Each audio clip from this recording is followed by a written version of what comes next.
Marc 4. Jésus se mit de nouveau à enseigner au bord de la mer. Une grande foule s'étant assemblée auprès de lui, il monta et s'assit dans une barque sur la mer. Toute la foule était à terre sur le rivage. Il leur enseigna beaucoup de choses en paraboles et il leur dit dans son enseignement : Écoutez, un semeur sortit pour semer. Comme il semait, une partie de la semence tomba le long du chemin. Les oiseaux vinrent et la mangèrent. Une autre partie tomba dans un endroit pierreux, où elle n'avait pas beaucoup de terre. Elle leva aussitôt parce qu'elle ne trouva pas un sol profond. Mais quand le soleil parut, elle fut brûlée et sécha, faute de racines. Une autre partie tomba parmi les épines. Les épines montèrent et l'étouffèrent, et elle ne donna point de fruit. Une autre partie tomba dans la bonne terre. Elle donna du fruit qui montait et croissait, et elle rapporta 30, 60 et 100 pour un. Puis il dit : Que celui qui a des oreilles pour entendre, entende. Lorsqu'il fut, en particulier, ceux qui l'entouraient avec les 12 l'interrogèrent sur les paraboles. Il leur dit : C'est à vous qu'a été donné le mystère du royaume de Dieu, mais pour ceux qui sont dehors, tout se passe en paraboles, afin qu'en voyant, ils voient et n'aperçoivent point, et qu'en entendant, ils entendent et ne comprennent point, de peur qu'ils ne se convertissent et que les péchés ne leur soient pardonnés. Il leur dit encore : Vous ne comprenez pas cette parabole ? Comment donc comprendrez-vous toutes les paraboles ? Le semeur sème la parole. Les uns sont le long du chemin où la parole est semée. Quand ils l'ont entendue, aussitôt Satan vient et enlève la parole qui a été semée en eux. Les autres, pareillement, reçoivent la semence dans les endroits pierreux. Quand ils entendent la parole, ils la reçoivent d'abord avec joie. Mais ils n'ont pas de racine en eux-mêmes. Ils manquent de persistance, et dès que survient une tribulation ou une persécution à cause de la parole, ils y trouvent une occasion de chute. D'autres reçoivent la semence parmi les épines. Ce sont ceux qui entendent la parole.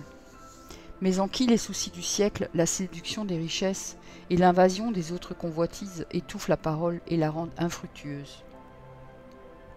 D'autres reçoivent la semence dans la bonne terre.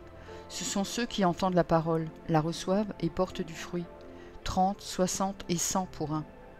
Il leur dit encore : Apporte-t-on la lampe pour la mettre sous le boisseau ou sous le lit ?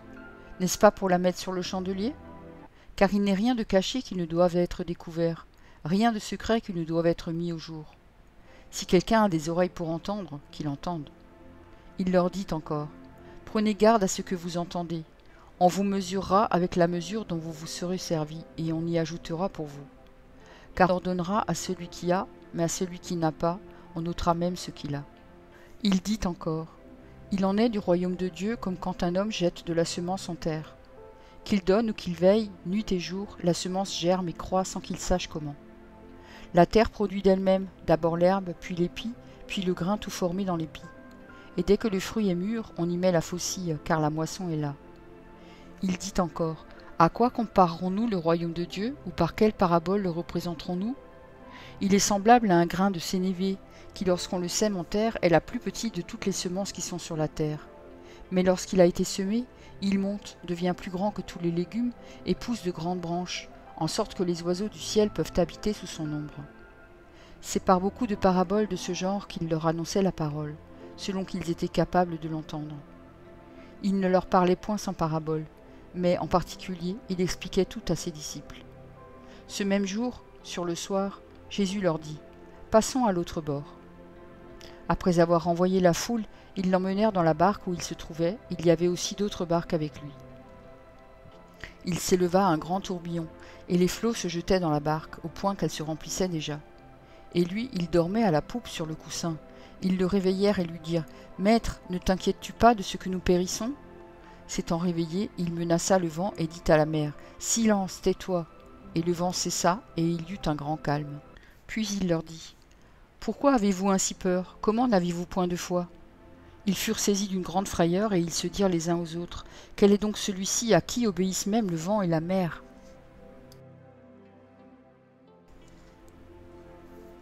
Marc 5. Ils arrivèrent à l'autre bord de la mer, dans le pays des Gadaréniens. Aussitôt que Jésus fut hors de la barque, il vint au-devant de lui un homme, sortant des sépulcres et possédé d'un esprit impur. Cet homme avait sa demeure dans les sépulcres, et personne ne pouvait plus le lier, même avec une chaîne. Car souvent il avait eu les fers aux pieds et avait été lié de chaînes, mais il avait rompu les chaînes et brisé les fers, et personne n'avait la force de le dompter.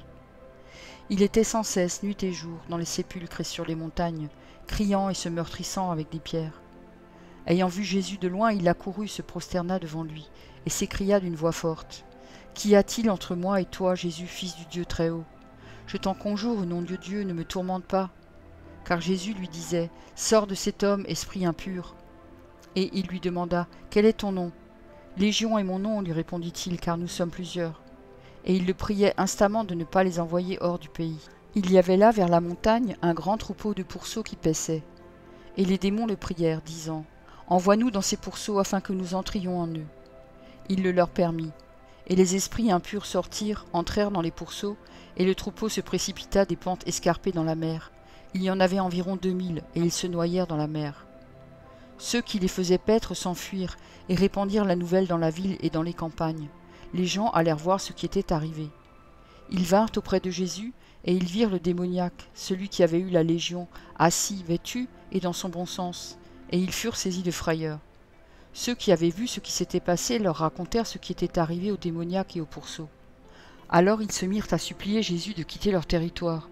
Comme il montait dans la barque, celui qui avait été démoniaque lui demanda la permission de rester avec lui.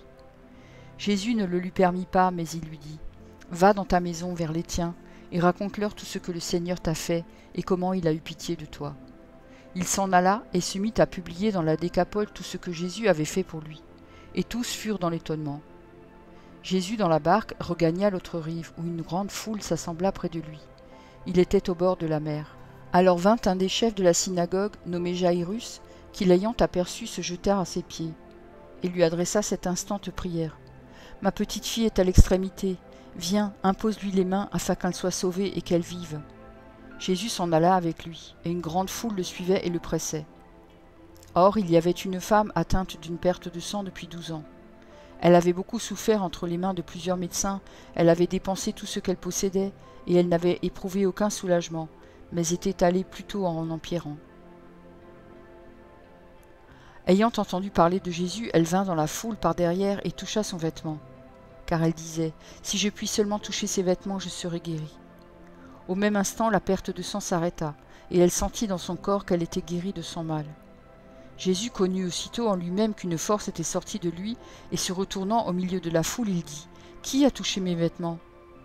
Ses disciples lui dirent, « Tu vois la foule qui te presse, et tu dis, qui m'a touché ?» Et il regardait autour de lui pour voir celle qui avait fait cela.